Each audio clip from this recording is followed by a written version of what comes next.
Hey, how's it going, YouTube? How y'all doing today? Oh man, a few days ago I had this weird dream. I had this dream where I was okay, so I had this dream that I'm not exactly sure what happened, but I'm pretty sure I went to heaven. And I went to heaven and I met God, whatever God is. Well, in my dream, what had happened was that I don't know exactly what happened, but I went somewhere in my dream, and it was real bright and it was real warm, and I came into communication with this like ball of light. That's the best way I can. It's like a sentient ball of light.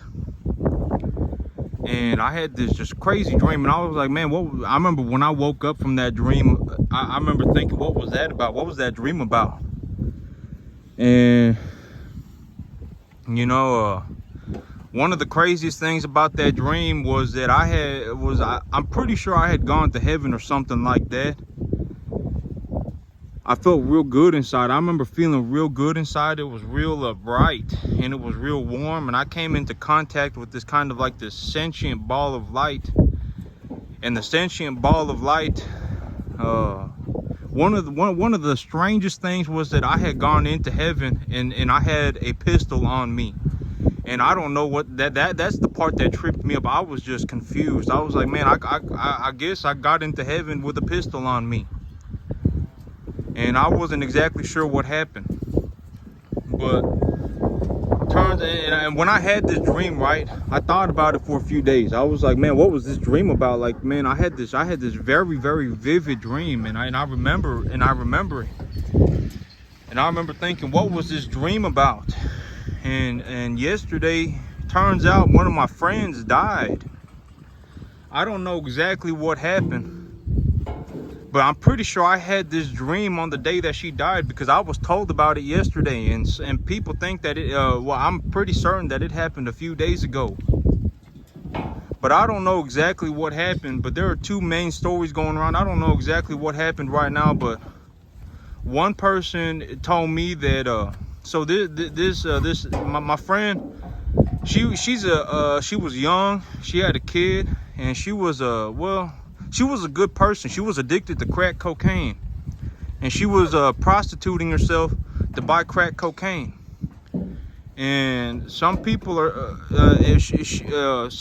saying that the day that she died, that the store clerk next door had seen a pair of Johns, a pair of guys following around, harassing her, and she didn't want nothing to do with them. So she was trying to get away from them. So she walked into the store to try and get them to leave her alone. And they followed her in there, and they were harassing her, and the store clerk told them that they had to leave her alone, so they left. And some people are saying that those two guys, they stabbed her to death. And other people are saying that she overdosed on something called you know, like okay, so this girl, she walked around the front of the front of the store every day, and she wasn't like this crazy crackhead. She was just kind of an okay person, and you know, and I felt like, you know, I see a lot of crackheads, right? I see a lot of crackheads, and if they disappear on me one day, I just assume that they died. You know, I got a list of crackheads on my head. I remember I thought about the other day where I was like, man, I wonder where these crazy crackheads are, and they probably died, right? But she wasn't some crazy crackhead. I mean, you know, I don't know what happened to her in her life, but I was told she got addicted to drugs when she was 16. And I know that she'd been walking the streets out in front of the store for a few years, since maybe she was 18 years old. You know, and I don't think she was a prostitute because she wanted to be a prostitute. She was addicted to drugs. But I don't know exactly what happened, but some people are saying that she overdosed smoking something called juice, and it's probably fentanyl, because a lot of people, you know, I just be talking to people, and they tell me, oh man, my daughter died from a fentanyl pill. She took a pill one day and she thought she was taking something, but she didn't wake up. A lot of people dying on fentanyl, and so I'm guessing that this juice stuff has something to do with fentanyl.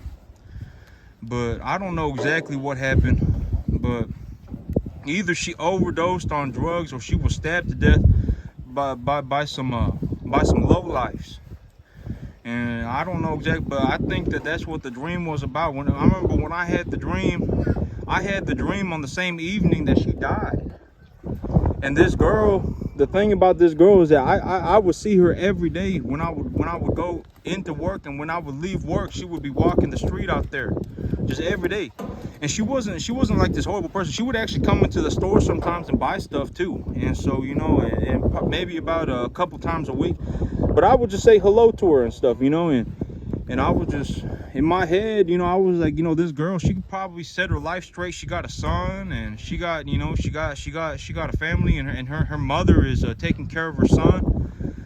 And, you know, I was like, man, maybe she, you know, I really think she could get her life together, you know, but she died the other day. And so, yep, that's horrible. It's sad. And she wasn't some like she wasn't some you know, some horrible person. She was a good person. And I really do think that if she just had a little bit more time, she would have straightened herself out, and she would have gone and taken care of her kid and everything. Hey, yep. Well, yep. Yeah, it's horrible. It's horrible. It's horrible. I don't understand, you know. But I went to a service thing for her yesterday. It wasn't a service. It was like they had a picture out where they I'm pretty sure about where they found her body. And I went over there and, you know, bid her farewell, I suppose. I mean, she died, and it's sad. But yep. I really do wish that she had gotten to live a little longer, you know, not even a little longer. I wish that if she had lived longer, she would have straightened herself out. And if she had, you know, I think she just had one more chance. If she didn't die this last weekend, I think she would have really straightened herself out. You know, maybe she would have woken up in a hospital and she would have never done it again. You know, it's sad to see these young crackheads. I don't know why, but it's real sad when I see a young crackhead. You know, there was a guy out in the front of the store who would always follow me around, and he followed me around for about a month straight. And he'd constantly tell me he was gonna kill me. Man, I'm gonna kill you. I'm gonna stab you. I'm gonna stab you. I'm gonna kill you. It's this crazy crackhead. And I mean, the kid was maybe 18, 19 years old. And but I mean, he would follow me around and tell me he was gonna kill me. And you know, he went to jail. And I'm like, I'm glad he went to jail, because before he went to jail, all he did was he just sat out there. I've never seen this kid before in my life, and he showed up one day and he started buying dope off the kids off the corner, because there's a corner spot around the block where they sell dope, and they sell a lot of dope there every day. And he would sit there all day for about 10 days in a row just smoking crack.